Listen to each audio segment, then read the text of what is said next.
Assalomu alaykum azizlar.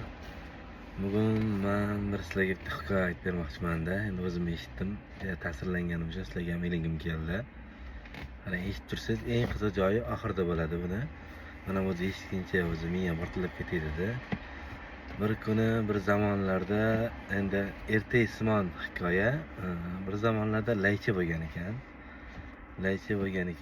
Laycha sahroda bo'lgan ekan.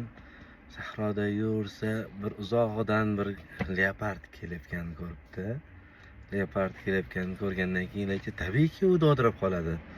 Dovdirab qolgandan keyin atrofga qarabdi, chapga, o'ngga, to'g'riga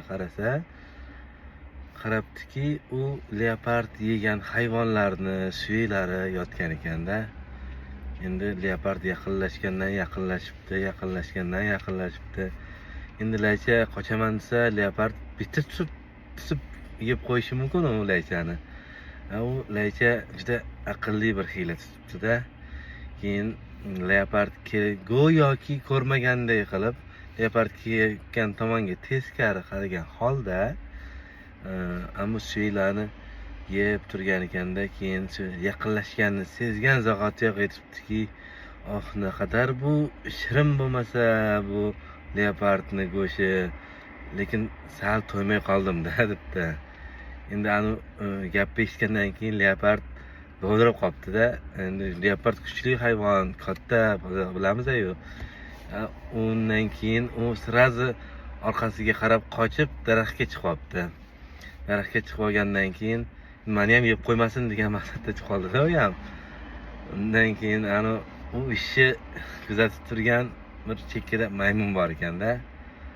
Maymun bo'lgandan keyin u sekin chiqib narigi daraxtda turgan ekanda. Maymun bu daraxtga chiqib leopardga yaqinlashib go'yoki yordam bermoqchi bo'lib aytibdiki, "Leopard, aslida voqea bunday. Sen kelayotganing qo'rqib meni yeb qo'ymasin deb o'shunday qildi" deb sirini aytib beribdi-da. Laychani sirini aytib beribdi leopardga. Leopard ham "Qani yurchi" deb tushibdi-da, qo'ynimga chiqtirdi, ya'ni yelkamga chiqtirdi. Maymunni shundoq chiqaribdi-da. Keyin laycha ko'ribdi, что maymun chiqqanini uni ustiga. Go'yoki laycha ham tushunibdi, что hamma sirni aytib berganini-da. O'shandan keyin bu yog'i qiziq bo'ldi-da. Keyin men nima qilar ekan deb o'yladim shu joyida. Keyin kelayotganini ko'rdi, u holatda laycha ko'rgandan keyin yana qochaman desa, ikki kera ushaladi. Maymun ham bor bu yerda yordamda. Sirni bilib qoldi deyapti leopard. Keyin laycha yana kelayotganini ko'rib, ular kelayotgan tomoniga orqasini o'girgan holda turib, o'sha suyini yana g'ajishni boshlabdi. G'ajib yaqinlashgan sezgan zahoti ovoz eshitiladigan darajada, "Bu maymun ablah chiqdi-ku" debdi. "Bu maymun ablah chiqdi-ku, nega?" deb endi o'zimga savol berdim-da. "Maymun ablah chiqdi-ku" deb sirazi aytibdi-da, to'xtabdi. Leopard ham shu paytda to'xtab qolibdi joyida. Bu leopard maymun yolg'onchi ekanda, "Men hozir yana bitta leopard senga olib kelaman" deb va'da berib ketdi-ku bu maymun. Menga "Qani u maymun" deb, ya'ni "Qani o'sha maymunning ta'zirini beraman" degan ma'noda gapirgan ekanda. Leopard sirazi o'girilib maymunni tushirib yuboribdi ustidan. Shunday qilib hissa shuki, men shu joyida endi kulminatsion momenti.